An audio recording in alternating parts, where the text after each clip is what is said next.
စီနာမည်ကတော့ဗမာဖြစ်ပါတယ်ဒီနေ့တော့ခေါ်ရည်လေးတွေကိုမှတ်လိုက်ကြရအောင်မိုနိုနီဆူရူဆိုတာကမိမိရဲ့စွမ်းရည်အနေနဲ့ပြုလုပ်တာတက်ကြွအောင်ပြုလုပ်တာနာရာတေရီမိုနိုဂျီဘွန်းတော်ယာခုနီတာဆိုယောနိဆူရူတင်ယူရဲ့အကြောင်းအရာတွေကိုပေါ့နော်ကိုယ့်အတွက်အသုံးဝင်စေဖို့ပြုလုပ်တာအင်္ဂိုမိုနိုနီရှိတဲ့အမေရိကာကိုရီယိုကိုစတိုင်အင်္ဂလိပ်စာကိုတင်ယူပြီးတော့မိမိစွမ်းရည်အနေနဲ့ပြုလုပ်ပြီးတော့အမေရိကန်အောင်သွားချင်ပါတယ်အိုင်ဇချီယိုဥစွတ်တန်အောင်လိုက်တာအိုင်ဇချီယိုဥစွတ်တန်အောင်လိုက်တယ်အိုင်တဲနော်ဟာနာစီယာဣခန်ကိုခီခီနာငါရဆိုရီနီအဝါဆေတဲ့ဟာနာစုကိုတော့တစ်ဖက်သားနဲ့စကားပြောတဲ့အခါမှာသူ့ရဲ့မှာအထင်မြင်တွေကိုကနားထောင်ပြီးတော့အဲ့ဒါနဲ့ချိန်ညှိပြီးတော့စကားပြောတာပေါ့နော်ဟိုတန်အောင်လိုက်တာခါရီဝါဂျောစုနီအိုင်ဇချီယိုဥတဲခူရဲရူနော်တဲ့ဟာနာစီယာဆွေသူကကျွမ်းကျင်နေပေါ့နော်တန်အောင်လိုက်ပြီးတဲ့အတွက်စကားပြောရလွယ်ကူပါတယ်တဲ့နဲဆိုအာငယ်ရူဆိုတာကတော့အရန်ကိုစိတ်ဝင်စားတယ်နဲဆိုအာငယ်ရူရန်ကိုစိတ်ဝင်စားတယ်နချူဆူရူခိုတိုနဲ့အာယုံစူးစိုက်ပြီးလုပ်တဲ့အကြောင်းအရာပေါ့နော်နချူဆူရူခိုတိုအာယုံစူးစိုက်ပြီးတော့လုပ်တဲ့အကြောင်းအရာကိုနဲဆိုအာငယ်ရူရန်ကိုစိတ်ဝင်စားတယ်ခါရီဝါအတရာစီဂိမ်းမှုနီ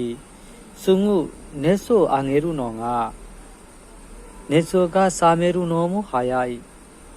သူကပေါ့နော်ဂိမ်းအစ်စ်တွေဘာတွေမှာဆိုရင်အရန်ကိုစိတ်ဝင်စားပြင်မဲ့လို့နဲဆိုကစာမေရူနော်မဟာယာဤဆိုတာနဲဆိုကစာမေရူဆိုတာကလျှဲလူဆိုတာပေါ့နော်စိတ်ဝင်စားတာအဲ့ဒါကလည်းမြန်ပါတယ်တဲ့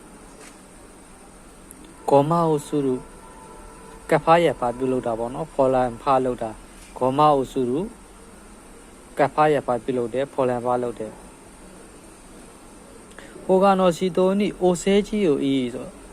ဂျီဘွန်ကရေကီကိုအေယောတူဆူရူယောစုမတဖက်သားကိုပေါ့နော်မြောက်ပြင်ပြီးတော့ကြတော့ကိုယ့်အတွက်အကျိုးမျက်စိအောင်လုပ်တာပေါ့ခါရီဝအိဆုမိုစာချောနီဂေါမအော့စတေရူသူကအမြဲတမ်းကုမ္ပဏီတထေးကိုပေါ့နော်ကဖားရပါပြုလုပ်နေပါတယ်ခါဘင်းနီဘူစကားတို့ဆိုတာကြတော့အနောက်ဆက်အဟန်သားတွေနဲ့တွဲဆုံကြုံတွေ့ရတယ်ပေါ့နော်အနောက်ဆက်အဟန်သားတွေနဲ့ကြုံတွေ့ရတယ်စောဂိုင်းနီဒေဟာတဲ့မိုနိုကိုတိုကဥမကုဆဆမအနာခုနာတို့မှအဟန်သားအနောက်ဆက်တွေနဲ့တွေ့ပြီးတော့ပေါ့နော်ကိုလုံးချင်တဲ့အကြောင်းအရာရကြစစ်မတိုးနိုင်တာပေါ့အာနိုဆူအေဆန်းစုကဒီလေရွေးစဉ်ရေကူသမားပေါ့နော်ခါဘဲနိဘူဇခတယောတဲ့ခီရိုကူကနော်ဘီနိုင်သူကပေါ့နော်အနောက်ဆက်အဟန်သားတွေနဲ့တွေ့နေတာပေါ့နော်အဲ့ဒါကြောင့်မလို့ဒီစံချင်းကမြင့်တက်မလာပါဘူးတဲ့ဟဲ့ခေဝါခိုရတဲ့ဝါဒီမဆောဘိုင်ဘိုင်